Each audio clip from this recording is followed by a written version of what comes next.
काय होतंय नेमकं आजीला आज कशासाठी रडतंय या ऐकणीने? काय किती किती किती यातना करायची आणि कशासाठी? काय काय यायचं?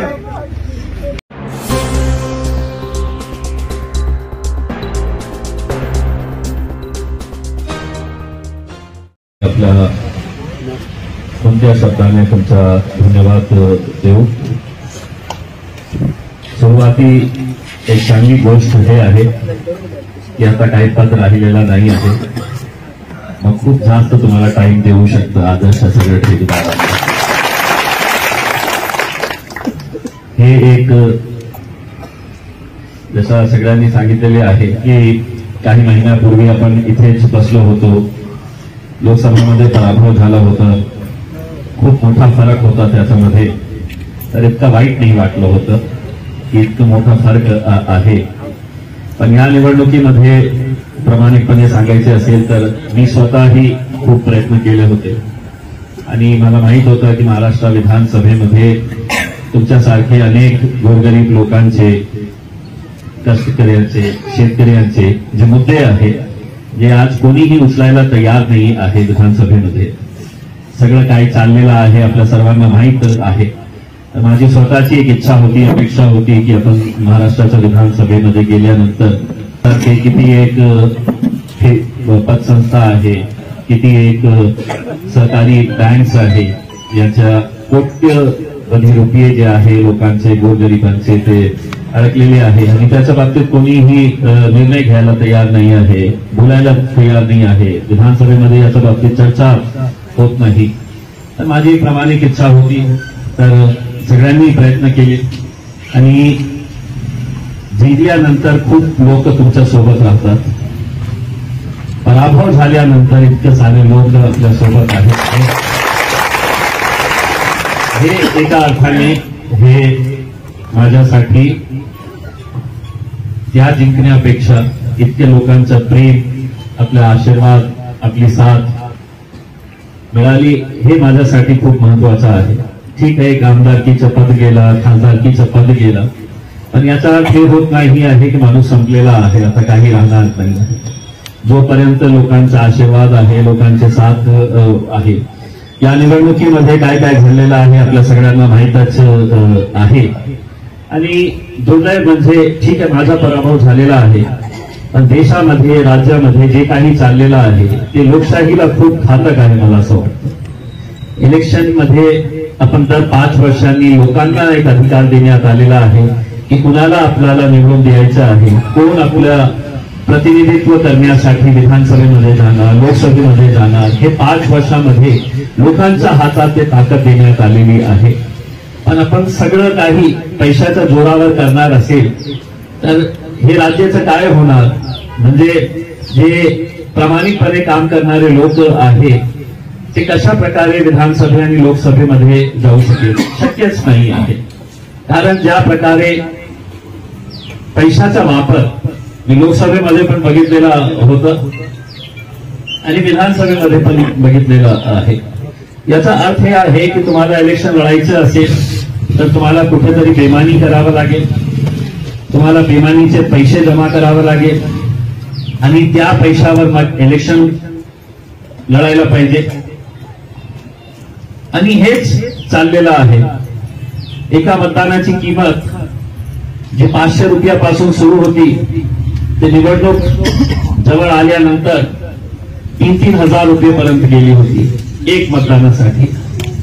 आणि मी असं नाही आहे की मी फक्त आरोप करत आहे. मी जेव्हा जेव्हा जे काही आरोप केलेला आहे त्याचं सगळं व्हिडिओ मी पोलिसांना पाठवलेले आहे, मुख्य निवडणूक अधिकारी दिल्लीला पाठवलेला आहे, महाराष्ट्राच्या मुंबईला पाठवलेलं आहे, इकडचे पोलीस कमिशनरांना दिलं, कलेक्टर साहेबांना दिले, हारूला दिलेले आहे. सगळं व्हिडिओ फुटेज दिलेलं आहे की कशा प्रकारे भरतनगर सारख्या एका बूथवर गेल्यानंतर सगळं बूथ कॅप्चर करण्यात आलं होतं. म्हणजे जे 50-60 लोक संध्याकाळी 5 वाजता तिथे आणण्यात आले होते. भारतीय जनता पार्टीचे एक दलित नेते आहे, त्यांनी ते लोकांना आणले होते आणि पूर्ण बोगस वोटिंग तिथे सुरू होती. आपल्यापैकीच एका माणसाने मला फोन केला आणि सांगितलं की साहेब, हे जे 50-60 लोक एकत्र गाडीमध्ये आलेले आहे ते आमच्या एरियातले नाही आहे, हे बोगस वोटिंग करण्यासाठी आलेले आहे. मी तुरंत तिथे पोहोचलो आणि पोहोचल्यानंतर एका बूथ मध्ये गेल्यानंतर एक महिला जेव्हा मला बघितली हे आलेले आहे ते पळून चालली होती. मग मी पोलिसांना विनंती केली होती की तुम्ही ही महिलाला धरा, ही बोगस वोटर आहे, तुम्ही तिला आज कशा परवानगी दिलेली आहे. मग त्याच्या सोबत आलेले लोक जोरजोरात घोषणाबाजी सुरू केली आणि घोषणा कोणत्या देत होते? जय श्रीरामच्या घोषणा. म्हणजे एका साईडला तो माणूस बोगस वोटर्स आणला होता, त्याचा संबंध या घोषणाशी काही नाही होता. अशा प्रकारचे लोक स्वतःचा, आपल्या जातीचा आणि भगवान श्रीरामचं नाव ही किती बदनाम करत आहे. आज आदर्श ठेवीदार तुमच्या भेटीसाठी आले, काय कारण? काय आहे की मागच्या 2 वर्ष झालेले आहे की आदर्शचे जे सगळे ठेवीदार आहे त्यांच्या सोबत कुणीही उभे राहायला तयार नाही होतं. त्यांची काय वेदना होती ते कोणीही ऐकायला तयार नाही होतं. मी त्यांच्या सोबत आलो आणि मागच्या 2 वर्षापासून हे आंदोलन मी करत आहे. लोकसभेचा जेव्हा पराभव झाला होता अशाच प्रकारचे सगळे लोक आले होते सहानुभूती द्यायला आणि हे सांगायला की साहेब तुम्ही काळजी करू नका, आम्ही तुमच्या सोबत आहे. आता विधानसभेच्या निकालानंतर स्वाभाविक आहे की हे सगळे लोकांनी माझ्यासाठी खूप मेहनत केली होती, काम केलं होतं आणि स्वाभाविक आहे तेही थोडेसे हे झालेले आहे अपसेट. म्हणून हे सगळे आले होते हे सांगायला की साहेब आम्ही तुमच्या सोबत आहे. आणि मीही त्यांना हे सांगू इच्छितो की मी त्यांना शब्द दिले होते पहिल्याच दिवशी की मी आमदार असो नसो, खासदार असो नसो, पण हे गोरगरीब लोकांचे जे पैसे ज्यांनी खाल्लेले आहे ते आज जेलमध्ये आहे आणि माझा एकच उद्देश आहे की त्यांचे सर्वांचे एक पैसा जे आहे ते परत कशा मिळवता येतील. त्याच्यामध्ये आपल्याला काही यश मिळालेलं आहे. खूप सारे लोकांचे जे छोटे ठेवीदार होते त्यांचे पैसे मिळालेले आहे, परत मिळालेले आहे. आता जे मोठे ठेवीदार आहेत त्यांच्यासाठी ही जे प्रॉपर्टीचं ऑप्शन करायचं आहे, निवडणुकीमुळे मी जास्त त्याच्यामध्ये काही लक्ष देऊ शकलं नाही होतं, पण आता आमदारकी राहिली नाही आहे तर त्यांच्यासाठी खूप जोमाने काम करेल.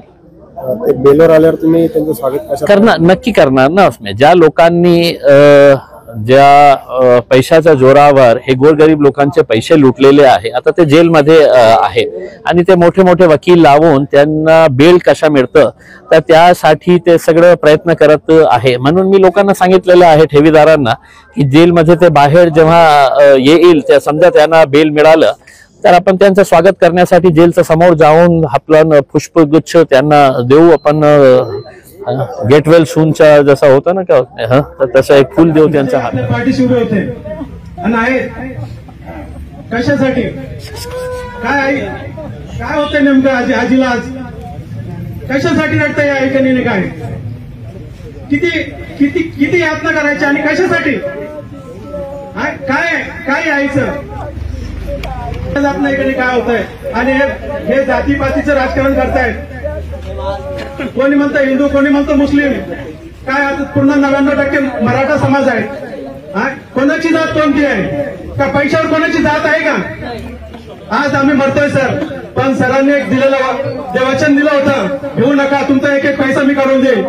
आज त्याच आशेवर आम्ही इथं आलोय सर. फक्त तीच एक आशा आहे आम्हाला, एक तीच उमेद आहे